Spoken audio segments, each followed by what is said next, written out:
Good morning class. तो आज आपके सामने ब्लैक बोर्ड पे एक शब्द लिखा हुआ दिख रहा है, आपको दिख रहा है ना? Yes sir. क्या लिखा हुआ है?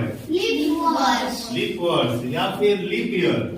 इसके बारे में जानते हैं आप लोग? No sir. नहीं जानते हैं? तो चलिए आज हम आप लोगों को बताते हैं।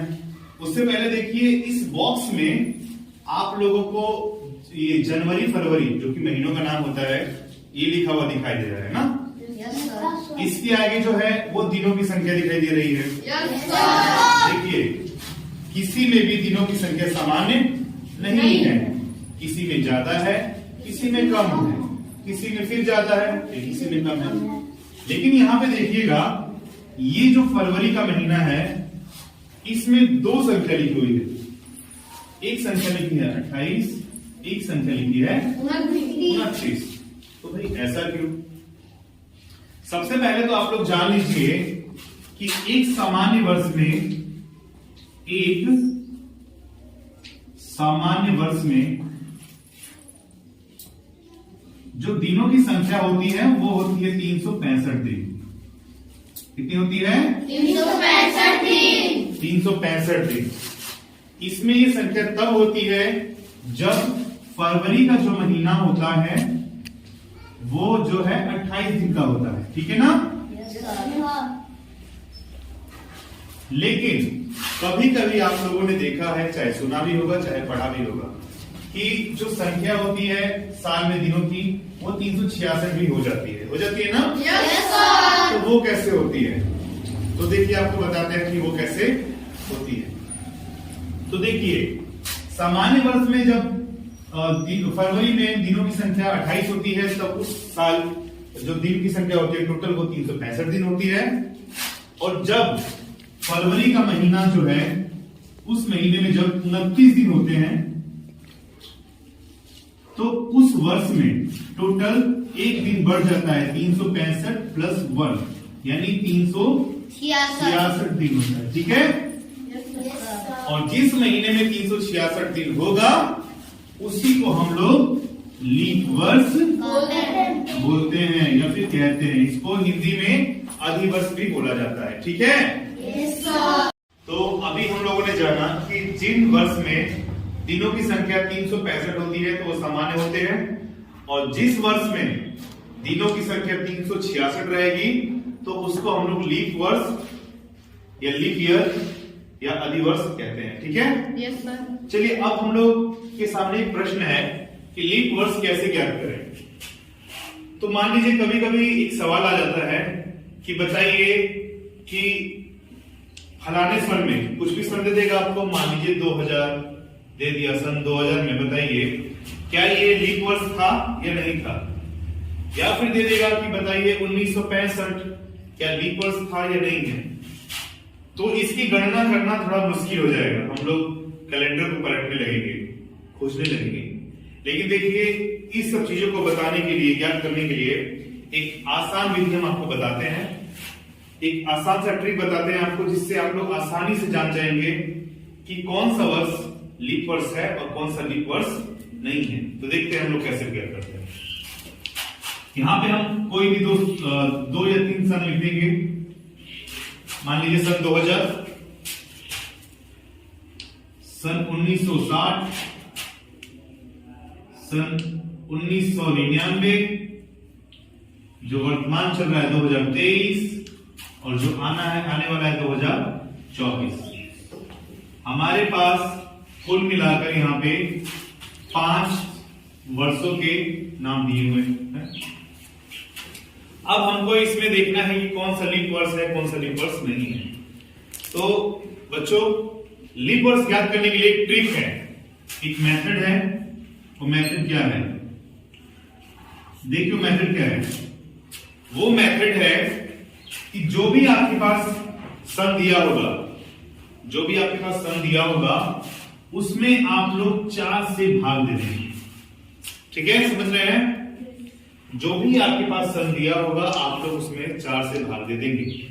अगर 4 से भाग देने के बाद वो सन पूरा कट जाता है, विभाजित हो जाता है, तब उस वर्ष को हम लोग लीप वर्ष कहेंगे। और जो वर्ष पूर्ण रूप से विभाजित नहीं हो तो उसको हम लोग लीप वर्ष नहीं कहेंगे, वो एक सामान्य वर्ष होगा। ठीक है, चलिए तो देखते हैं, आप देखे देखते हैं। पहले हम इसको मिटा देते हैं। तो देखिए बच्चों, आपके सामने दिख रहा होगा 5 जो है सन है, यानी सालों का नाम है, वर्षों का नाम है। इसको हम लोग सभी में 4 का भाग देके देखते हैं।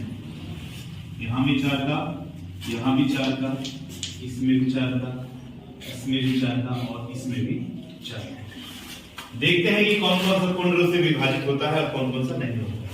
इसको देखते हैं। सबसे पहले 2 से इसको काटेंगे, 2 दूनी 4।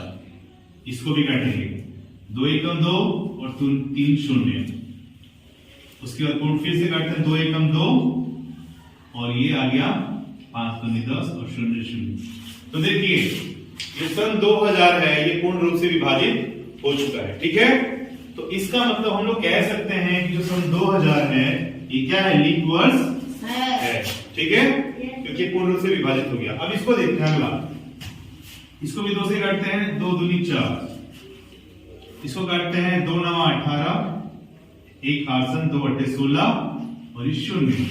इसको भी काटते हैं, 2 एकम 2, इसको काटते हैं, 2 चौके 8 और 2 9 18 और 0। देखिए ये भी पूर्ण रूप से विभाजित हो चुका है, तो इसका मतलब ये भी हमारा लीप वर्ष है। ठीक है, अगले पे आते हैं, इसको काट के देखते हैं। तो इसको जब काटिएगा तो नीचे तो 2 से विभाजित होगा लेकिन ऊपर नहीं होगा, चाहे 4 से भी ये विभाजित नहीं होगा। इसका मतलब ये लीप वर्ष नहीं। अगला आते हैं, इसको भी जब हम लोग काटेंगे तो जब इसको काटेंगे विभाजित करेंगे तो ये पूर्ण रूप से नहीं कटेगा। कटेगा ये? नहीं सर, नहीं कटेगा, तो ये भी आपका लीप वर्ष नहीं। अगला आते हैं जो आपका सन अगला आने वाला है, जो अगला साल आपका आने वाला है सन 2024, उसको हम लोग देखते हैं कि वो लीप वर्ष है अथवा नहीं है। तो देखिए ये सम संख्या है लास्ट में, यानी ये कट सकता है। इसको ट्राई करते हैं, 2 दूनी 4। इसको भी काटते हैं 2 से, 2 एकम 2 शून्य का 0, 2 एकम 2 2 दूनी 4। फिर इसको 2 से काटते हैं, 2 एकम 2, ये कट जाएगा, 2 5 10 0 और 2 छक्का 12। यानी ये भी पूर्ण रूप से विभाजित हो गया है। यानी जो हमारा अगला साल आने वाला है सन 2024, वो हमारा लीप वर्ष है। तो यही एक तरीका है जिससे हम लोग ज्ञात कर सकते हैं कि कौन सा लीप वर्ष है और कौन सा लीप वर्ष नहीं है। ठीक है, तो बच्चों अभी तक जो हम लोगों ने पढ़ा और पढ़ के जो हम लोगों ने जाना, उसका सारांश आपके सामने है कि जो आपके घर में अंग्रेजी कैलेंडर होता है उस वर्ष के हिसाब से, जैसे अभी 2023 चल रहा है, उस कैलेंडर के हिसाब से हर 4 साल बाद लीप वर्ष आता है। ठीक है, अगला साल 2024 जो है वो लीप वर्ष है, क्योंकि वो संख्या जो है 4 से पूर्ण तरह से विभाजित हो चुकी थी, तो इसलिए वो साल 2024 जो है लीप वर्ष होगा। उसके 4 साल बाद सन 2028 वो भी लीप वर्ष होगा। उसके 4 साल बाद 2032 वो भी लीप वर्ष होगा, क्योंकि 4 से विभाजित हो जाती है। उसके बाद है कि एक सामान्य वर्ष में दिनों की जो संख्या होती है वो 365 दिन होती है। जो वर्ष लीप वर्ष नहीं होता है उसमें दिनों की संख्या 365 होती है। सामान्य वर्ष में फरवरी महीने में दिनों की संख्या 28 दिन होती है। एक लीप वर्ष में कुल दिनों की संख्या जो है 366 होती है। जो लीप वर्ष होता है उसमें एक दिन की संख्या बढ़ जाती है, 366 होती है। लीप वर्ष में फरवरी माह में दिनों की संख्या 29 होती है। ठीक है, लीप वर्ष ज्ञात करने के लिए उस वर्ष में हम लोग 4 से भाग दे देते हैं, और अगर वह वर्ष 4 से पूर्ण तरह से विभाजित हो जाए और यानी पूरी तरह से कट जाए, इसका मतलब वो लीप वर्ष है। ठीक है, समझिए ना? Yes sir. तो अब बताइए हमको कि लीप वर्ष में आप लोग को कोई दिक्कत होगा आगे? नहीं नहीं होगा ना? समझ गए ना सारा? Yes sir. चलिए, तो अब इसी के साथ हम लोग इस चैप्टर को विराम देते हैं, इसको खत्म करते हैं। तो हमें आशा है कि आप लोग इसको पूर्ण तरह से जान चुके हैं। ठीक है, यस सर। चलिए।